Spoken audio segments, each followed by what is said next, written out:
What's up, everyone? This is BigPowner, and today I'm going to be showing you my Speed Mapper Blade Vortex Chieftain.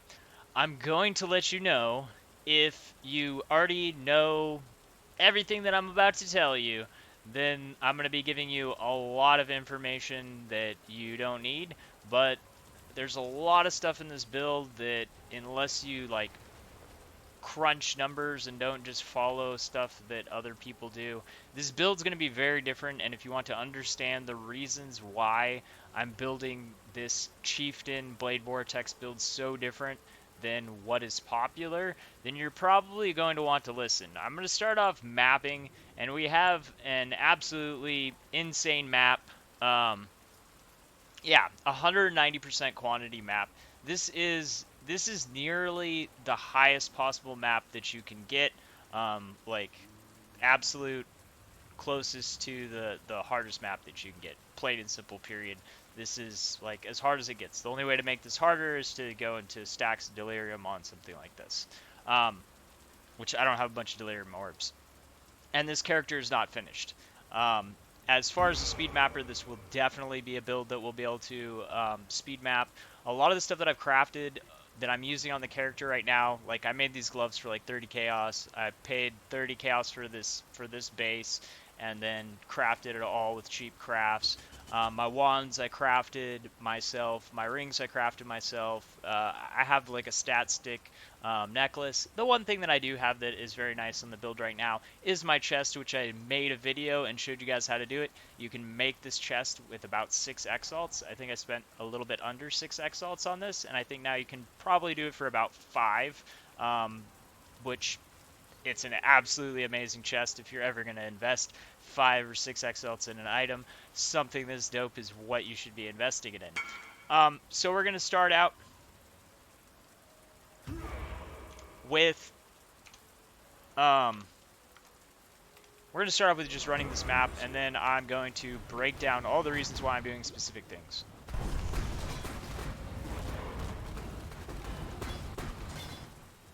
Chaos Orb.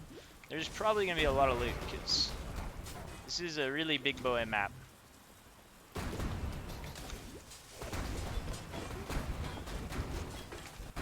And it's influenced.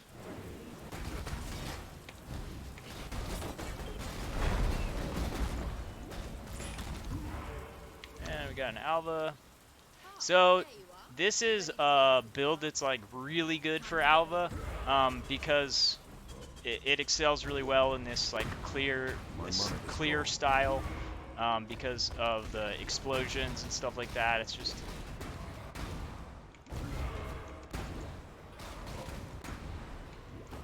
as you can see, it does very well in these. So Alva is a great master to run with this build.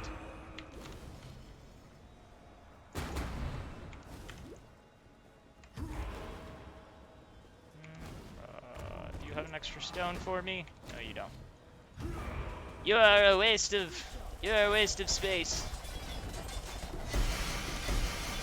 Yeah, nothing good.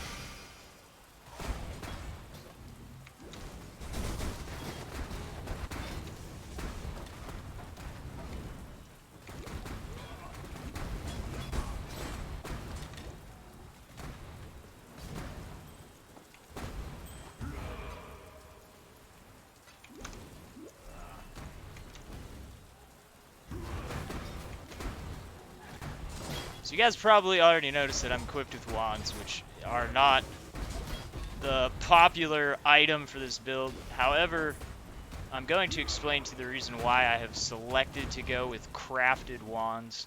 One of the reasons is because you can make them yourself, and the other reason is because they will make the build do a shit ton of damage.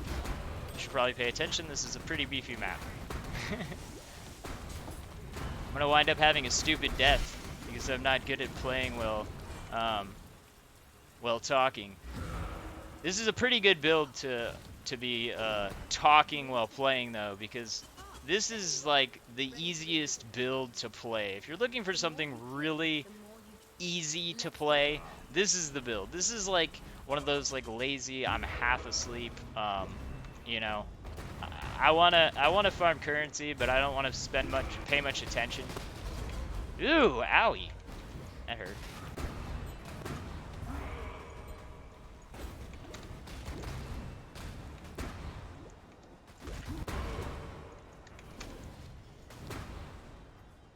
I cannot do this yet. Okay, it's done. And we got the Legion. I'm actually, just in case, this is a really dangerous map. That crit multi. He's a pretty tanky build. I mean, 6 endurance charges. We've got a lot of damage reduction. But on Legions, you can get one of those, wind up catching a spear or something, wind up going down. I don't want to have to walk back and ruin the video. There wouldn't be anything fast about that. My mark is gone. Ooh!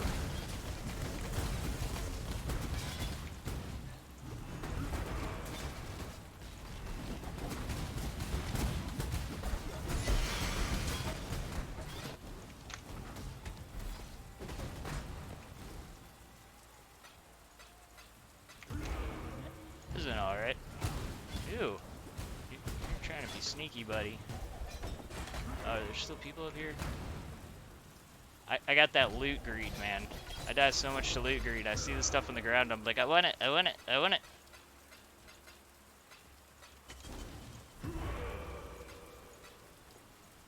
I cannot carry this.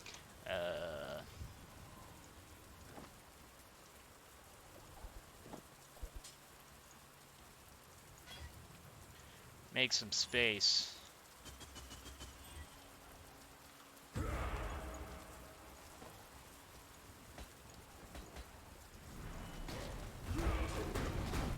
Let's clear all this stuff real quick.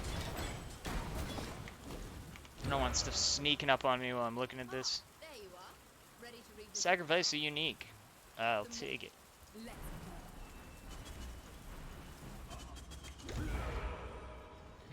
Sacrifice a unique was down.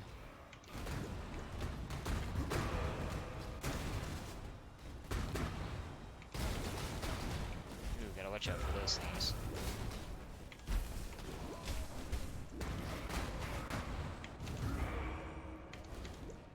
So there's a lot more upgrades for this build. As I could say, like, as I said, I have like one really nice item.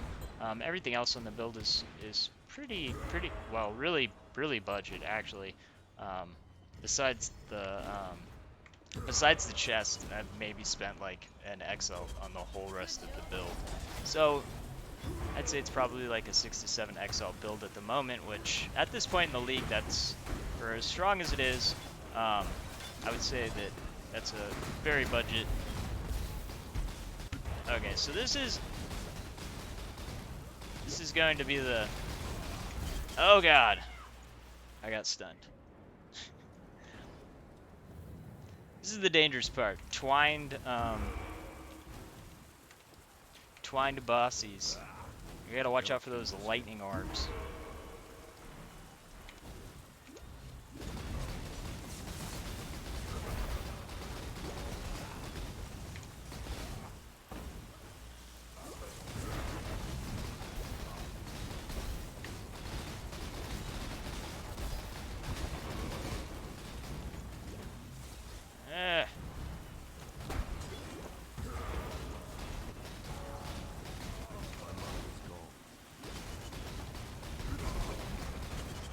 Oh god, man.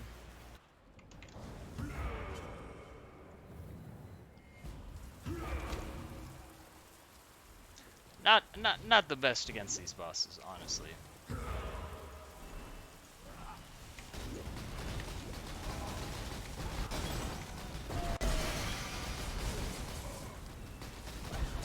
Okay. Besides getting whomped on right there.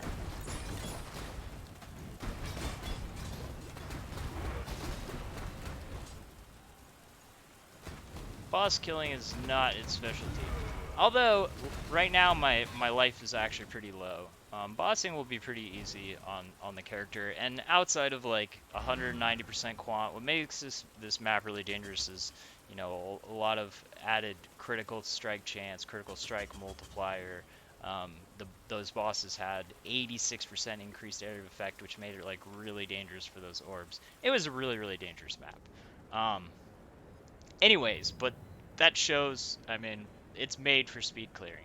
And the thing that I'll say is, you know, what I do when I'm leveling up a character, if I have a mapper, you know, and I'm building a bosser, like early on, what I'll do is I'll swap the two characters so that one character can get XP and then I can protect their character's XP. At this point in the league, I'm just power leveling to get XP, so I'm not worried about destined maps except for it slowing me down. Um,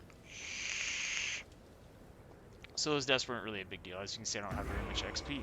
Um, but honestly, it'll get levels once I get some gear on there. So let's go ahead and talk about the actual build. Um, as I said, it's a chieftain. Ascendancy is pretty simple. We have these two ascendancies, these two ascendancies. Just because the best combination of defense and offense, we're stacking the endurance charges because you know the base stats that endurance charge give us. Plus, this makes it so that we get more damage as we lose the endurance charges. I said this was going to be a really lazy build.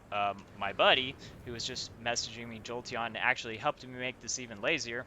You can put your Enduring Cry on your movement speed skill, and it'll make it so that you won't wind up getting stopped by anything, and then it'll just basically be an auto cast.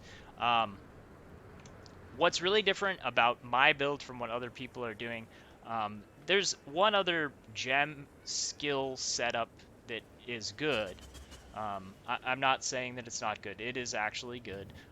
Would be to go for gem level scaling. There's several reasons why I'm not going gem level scaling. The first one is it's way more expensive. The simple fact is you have to have a level 4 in power, you have to have a bow that is going to cost a minimum of 5 EX, and that's literally just the cost of the crafts. Probably like 6 exalts for a plus 3 bow, which is not even the best bow for it. Like you're going to want a plus 4 bow, which is probably going to cost you more, like 30 exalts. Um, so yeah, really expensive item that's required for the build. And you know, I spent 6 exalts on this chest, but you know, this is like near perfect and you know gives me an additional curse and spell crit and explodes and yeah, it's just like a crazy good item on the best type base. That's the reason why I'm paying for that. Um, and you're talking about like the weapon that you have to have on the gem leveling is going to cost you as much as this chest, and then you also need the level 4 empowered, which I believe is like four exalts or something like that. So right there, you've doubled the cost that you're gonna have to start this build with. We are going to go with the Devouring Diadem. It's super cheap. It just offers a ton. This would be the last item that I would replace in min-maxing this character. In my very final like min-max, like when all my gear is like close to perfect, the diadem's probably going to disappear, just because there's a really crazy helm that we can create. I have to do number calculations on that, but I'm so far away from that that that's not something that I'm touching on. As far as the gem links that I'm using are the best gem links for the setup that I am running. So if you decide to go with the double wands and you don't want to do um, and you don't go for just flat out level scaling, like leveling the level of the blade vortex, then you're going to want to follow my 6 link, which is concentrated effect, controlled destruction, awakened added fire damage, arcane surge, blade vortex, and unleashed. Unleashed we absolutely have to have, because it makes it so that we gain multiple stacks. You can't see that, but I gain 4 stacks each time I cast it. Otherwise, you have to cast it 10 times, and realistically, you're not doing anything fast if you're having to cast 10 times to constantly keep your stacks up, which it doesn't do maximum damage unless it's at max stacks. So you have to have Unleashed on there. And the real trade-off on one of the reasons why the way that one of the reasons why the way that I'm doing it is going to be competitive with the common way that I would say is also good, which is scaling the level of the gem, is one, because you have to put an empower in there, so you lose the alternative option, which in this case is the arcane surge support, which at level 20 is 39% more damage, more spell damage. Um, so that's a lot of extra spell damage, and you know it would be worth it if there was no option that could also scale our damage crazily. But the thing is you have to understand the Blade Vortex gem, and that is what led me to the way that I'm building this character. I'm going to go ahead and show this to you so that you guys understand that what I'm telling you is actually a really good way to play this build, and I'm not just being cheap. I could afford to make myself a +4 bow if I I wanted. cannot do this yet. It's not a matter of currency. A part of it is a matter of currency because I try to make builds in a way that lots of players can play it. So for that reason, yes, it is. That is a part of my consideration for making this build, because I want as many people as possible to be able to create the build, and telling you to, start with not just an explode chest, which I have a cheap version out there that you can make it for like an exalt, just explode, but this 100% I would set as one of your goals for the build. Um, and that video is already out there. There's also the video out for these gloves, which are really strong, which I spent, I believe, like 30 chaos doing the full craft, and using cheap craft modifiers from tier 1 seeds. So that's another cheap thing that you can make. That's another going to be another really strong piece. That could be an like your end piece. There are going to be dual influence options for most of these slots, but that's kind of going to be like an option. Like, as you can see, it's already powering through maps. Like as it is right now, I could just keep this as my speed mapper. I'm not going to. I'm going to upgrade the crap out of it. But the point is, you can see that even on the hardest rolled maps, it's able to very quickly kill stuff. Of course, I want to make it even stronger, but I think everyone does. But I'd wanted to show it to you guys in a state when it's not already in that like crazy spot.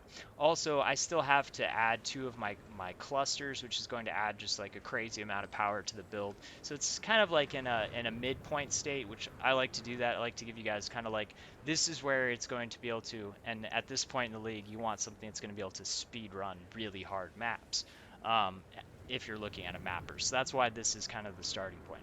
So getting back to the wands, and we're going to look at the Blade Vortex gem, and I'm going to explain to you the reason why I'm going with 2 wands, other than just because it's cheaper and it's something that everyone can craft.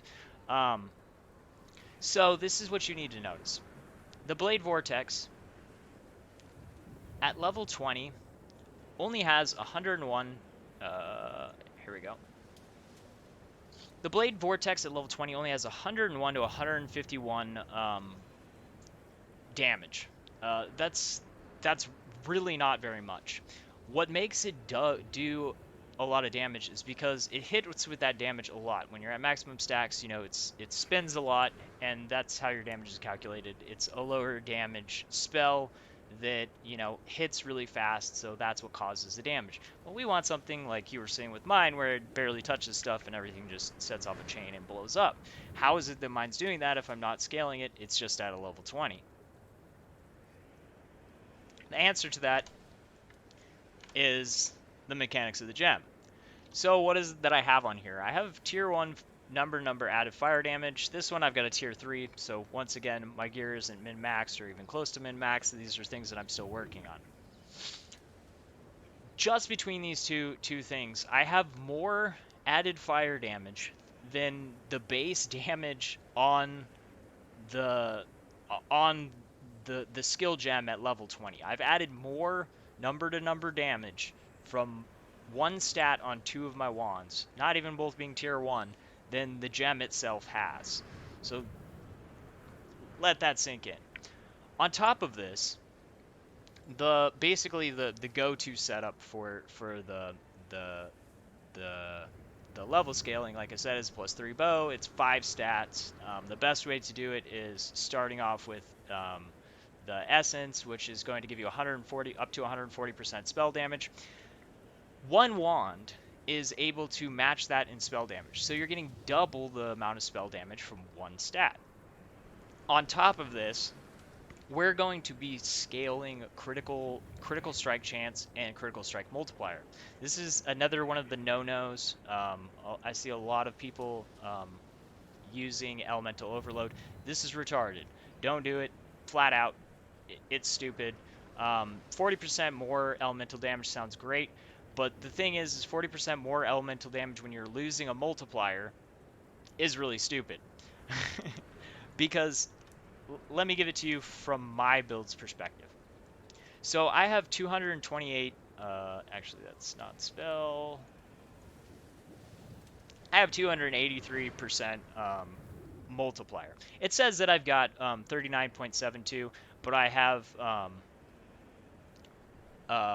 Assassin's Mark, and then I also have a Diamond Flask. So the Diamond Flask is giving me 20% more critical strike chance, and then that base crit is raising me to an 80%. So 80%, and the way spell multiplier works, or any multiplier for crit damage, is you can think about it like this. If I hit 80% of the time, that means 8 out of 10 attacks are going to hit, which means 80% of this damage is effectively being added. So 80% of this would be 6,400, 224% damage. So the trade-off, if I were using elemental overload, would be I'd be getting 40% damage in exchange for losing 226% damage. That's really stupid. Especially, I mean, if it was like a single cast spell and, you know, it's not hitting very often, and if it misses the crit, then you miss out on a ton of damage. You know, like really specific scenarios like this, you could make an argument like, I want the constant damage. Not really so much in this game, but especially with this specific skill, because it hits so many times, that damage over time is the effective damage when you're in combat. So there's absolutely no reason to use this. This is a terrible choice on a Blade Vortex build. If you're following a build that suggested this, you should stop following that build, because there's probably other really bad advice in the guide. So moving back to the wands, wins and spell damage. The number to number damage is going to be outscaling the the the the level scaling. If you're able to get 2 tier 1s, you're talking about 200 and something, or about 200 added damage just from one stat. On top of this, we have really strong power. We can wind up going for the percent critical strike chance to spells. If you can get 2 tier 1s of these, this is over 200% increased critical strike chance for spells. One of mine is not that high. The other thing is global critical strike multiplier. Our goal is to get between 90 to 95% critical strike chance, which this winds up resulting in our suffixes being critical strike multiplier being a huge magnifier, because we can get up to 38% global critical strike multiplier, which if we're at 90% and we have two 38%, that's 76, and we get 90% of that damage, which means we have minus 6, 69% more damage from one stat on each one of the wands. That is insane. That's over 150% of the damage that this adds, and that's actual increase. There's no most things inside of the game, you have diminishing returns. Global critical strike multiplier has no diminishing returns. There are breaking points, but the breaking points are like so crazy. Like you would have to have so much for there to be a breaking point with something, and I'm talking about like breaking point, like going over like the 90 to 95. The reason why we shoot for 90 to 95 is because critical strike chance has a breaking point. The way I can explain a breaking point is as you add more critical strike chance early, you get a lot of critical strike chance. Once you're at like 90%, you only have a very small section of the pie that you can increase. The way that we would look at this, let's assume we have, I'm going to use something easy, 300% global critical strike multiplier. I'm at 90% chance to critical. 90% of the 300 is 270% multiplier. That's how much it actually increases my damage. If I now choose, do I add another multiplier, and we're going to call it 30% just to make it easy.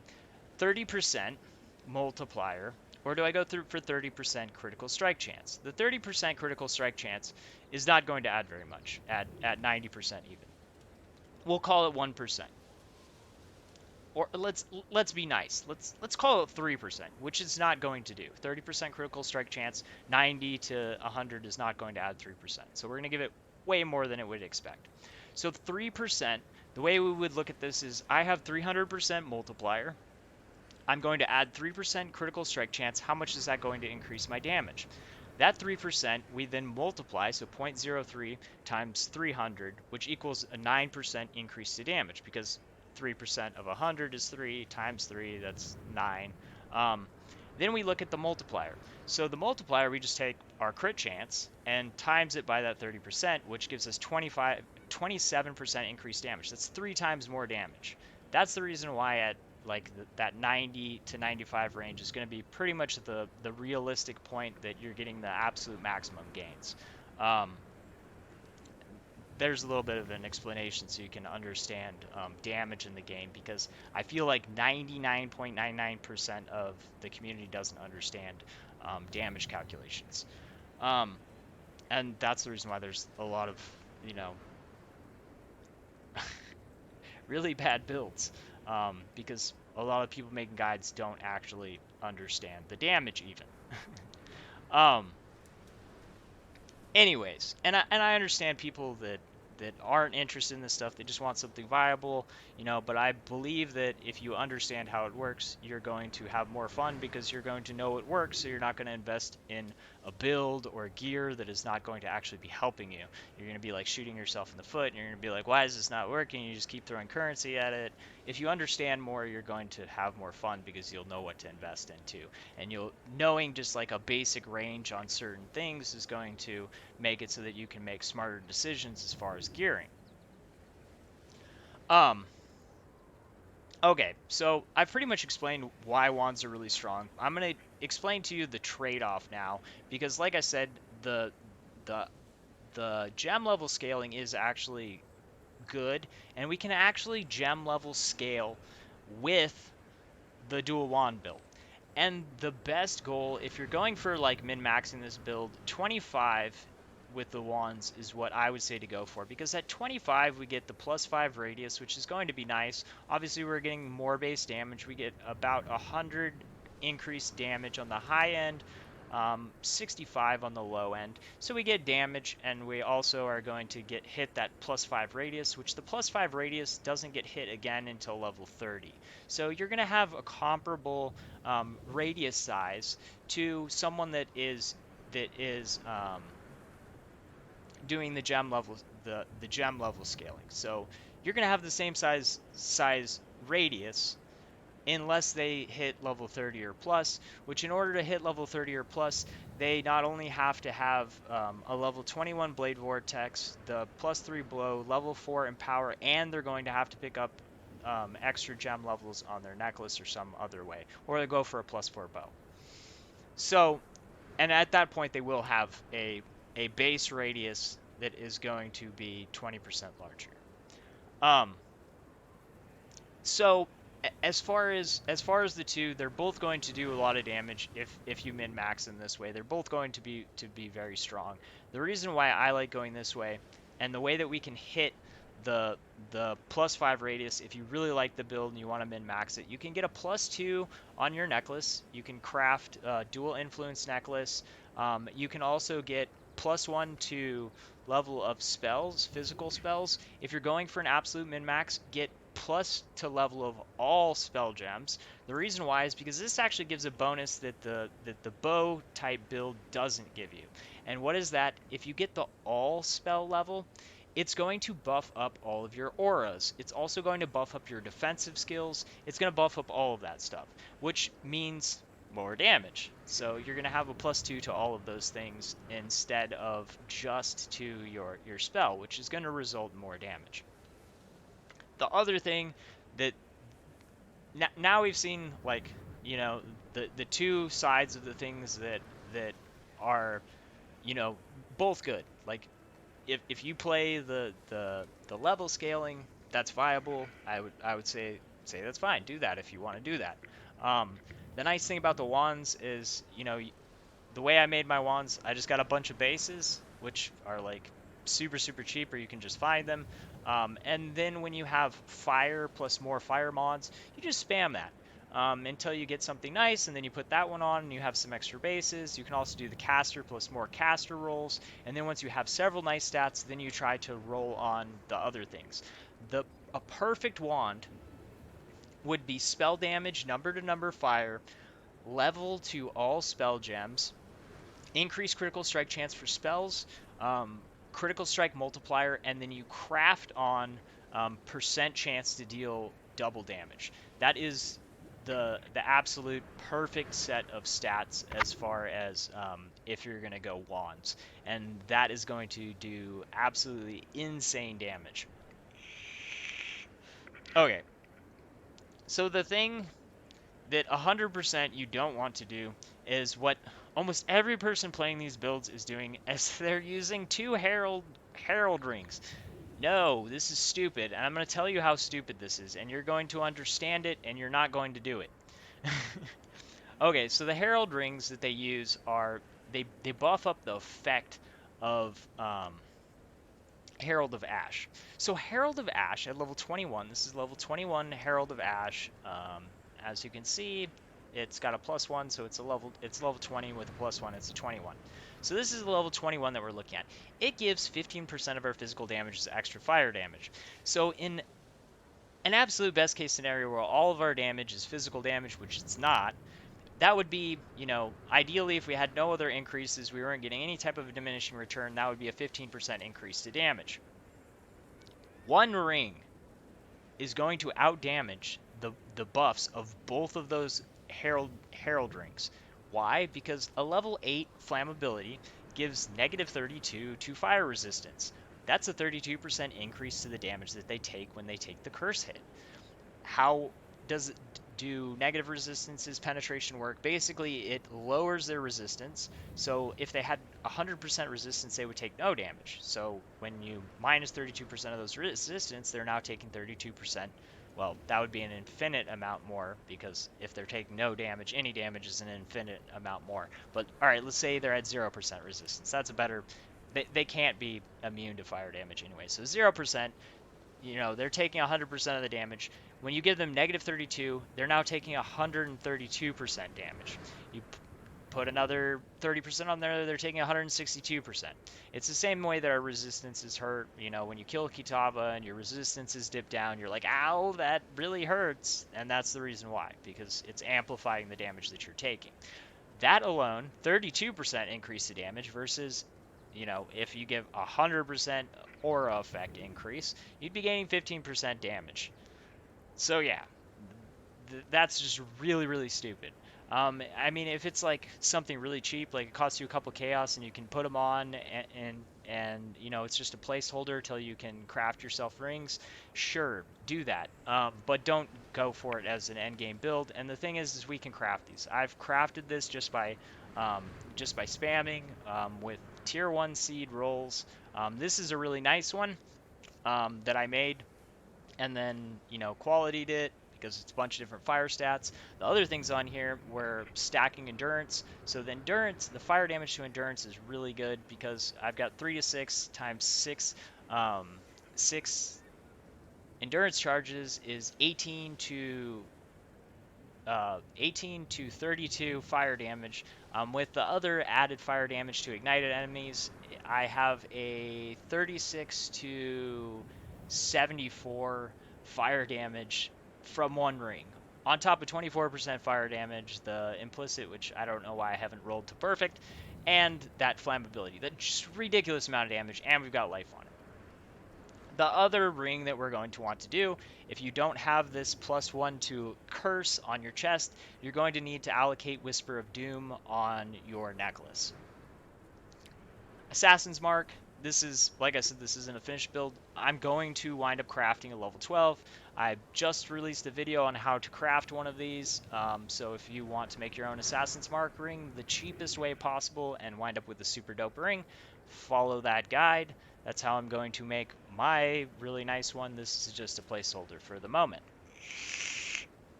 Okay, boots.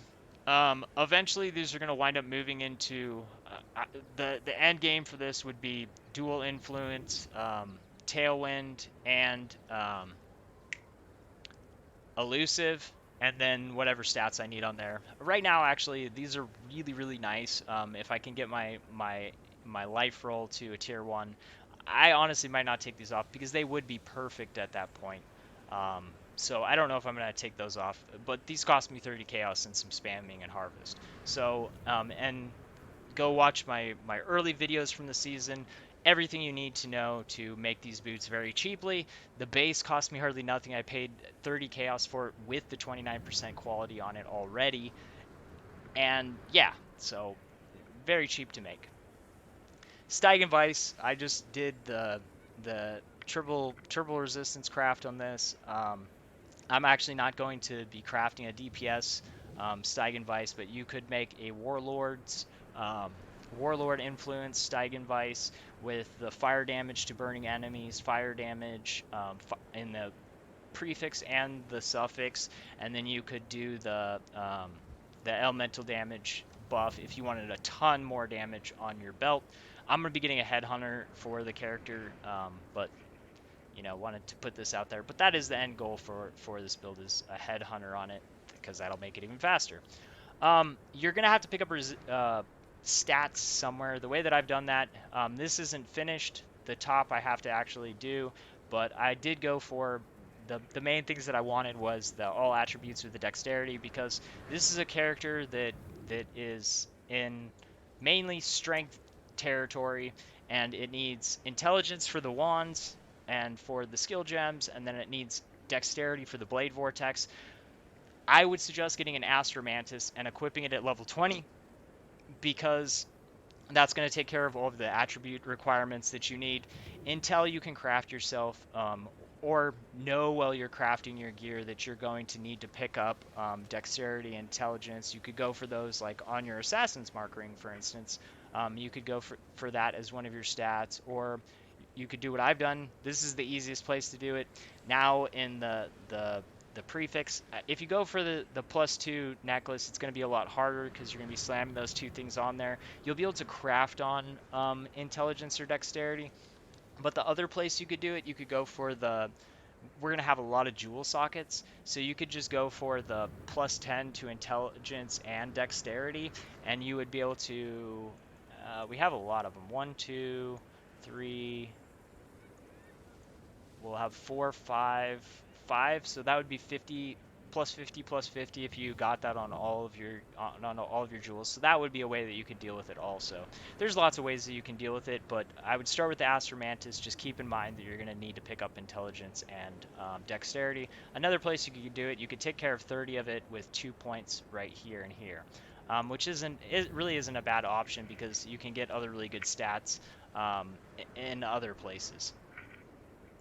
So as far as cluster jewels, I'm going to be basically mirroring these cluster jewels. Doriani's lesson on 1, Lord of Dreadnought, Vengeful Commander. Vengeful Commander is really strong because it's a 30% increase to our anger, which at level 21, that is adding 32 to 45 fire damage, number fire damage for each one. So I'm getting multiple of these. You could even actually get extra ones on these when I have the points. The other thing that we're going to be doing, I don't have good jewels, but I'm going to be stacking a bunch of multiplier on these jewels. Normally I wouldn't recommend this, but since we can craft jewels really easily, you can get over 30% multiplier on each one of these jewels, which 6 jewels at 30% multiplier is 180% possible multiplier, and still having the slot for HP, which 7 times 6, 42% HP if we hit all those slots. One of the jewel slots, this one, we're going to be using the Thread of Hope because we're able to pick up just a lot of damage and, you know, buff to the Arcane Surge. 10% increased effect, that winds up being 3.9% increase, 3.9% more damage from our link, which actually pushes this to 42.9% more damage, which makes it even stronger. We're going to pick up a lot of endurance charges because of our Ascendancy. As far as these, this is another place that we can pick up critical strike chance. Overwhelming, you're going to only want one Overwhelming Malice. This gives us a 10% chance to trigger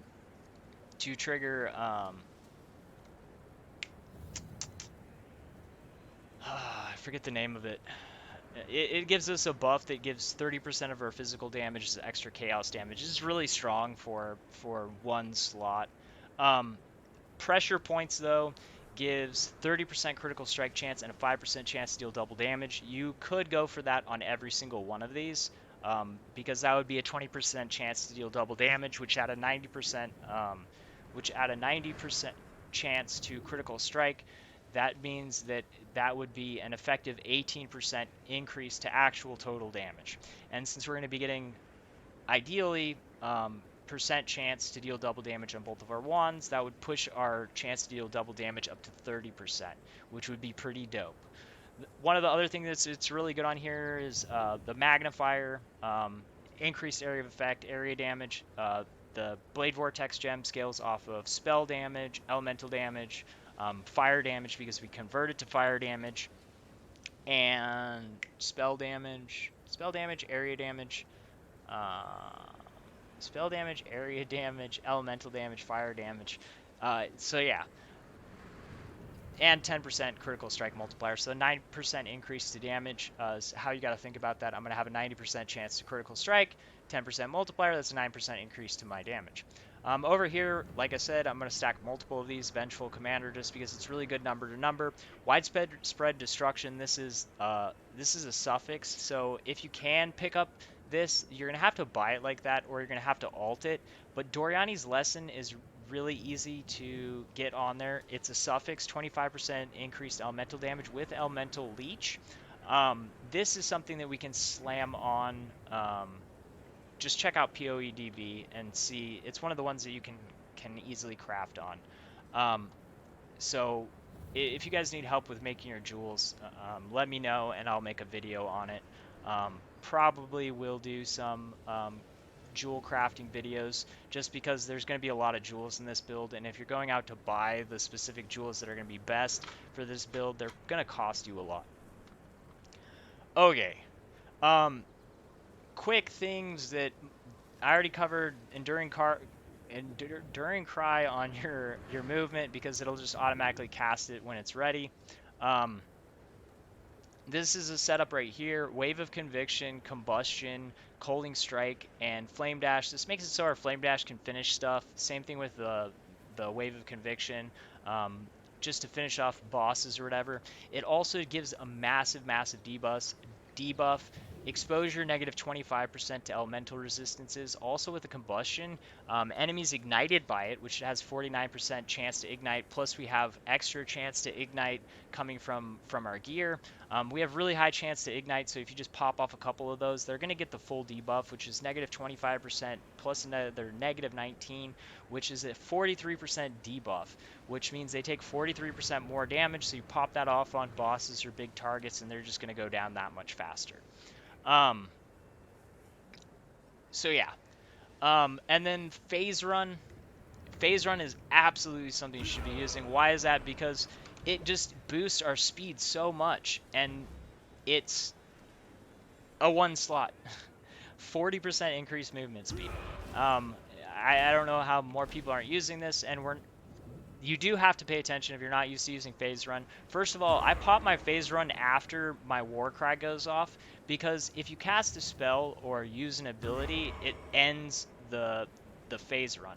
So to use it correctly, if you're trying to smoothly run through a map, after your Enduring Cry auto casts, then cast your Phase Run. You should also be refreshing your Blade Vortexes, and then Like what I try to do is after my war cry goes off, refresh these and then boost my speed so I can just run through. So that's the most effective way to utilize that combination the best. Defense skills, we have Molten Shell, Summon Flame Golem, Cast on damage taken, and increased duration.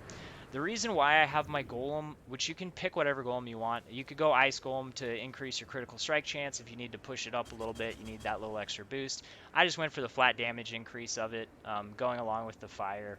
Um, the reason why I have it on the autocast is because it's just going to die a lot. But if it's on autocast when you take damage, it's just going to resummon it. So if it dies, we don't have to worry about recasting it. It's just something that's going to automatically come up. So we're actually getting the boosts from it. So that's why I would suggest linking it like this. We are going to be stacking armor with the Molten Shell. You're definitely going to want a Granite Flask for that. I've got the Granite Flask with increased armor. The reason why is because we need somewhere to get a lot of armor, because I have a decent amount of armor, but it's really not that much. But when we have a lot of increases, it pops it up to 20,000 armor when that's up. And since we're going to be moving through the map really quickly, it's reasonable for us to keep that up all of the time, which that's going to just give us a massive, massive shield, which is going to make us really tanky. So you're definitely going to want that. I'm going with the Atziri's Promise right now because it gives 20% of physical and 14% of elemental as extra chaos damage. You could go with a Wise Oak. The thing is it's kind of like you're only really going to be getting the 15% penetration, which is good, but I already just have so much debuff in the build that I figured the added damage was better, and it's easier to use. It also adds a lot of life leech, and it adds chaos resistance, which chaos resistance is what my build is really missing.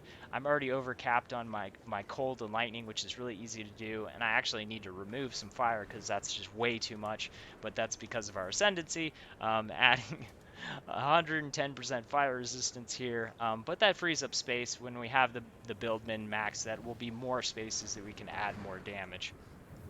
Um, I don't want to drag this out any longer. I know I had a ton of stuff to cover in this build, um, so if I've missed something, if you guys have questions, let me know. I hope that you guys are excited for this. This is a really fun build. It's really easy to play. If you're looking for a really fast mapper, then I suggest it. It's fun. This is the league of me trying to do new builds. I'm trying to stay away from the ice shot. Anyways, thanks for watching. Peace.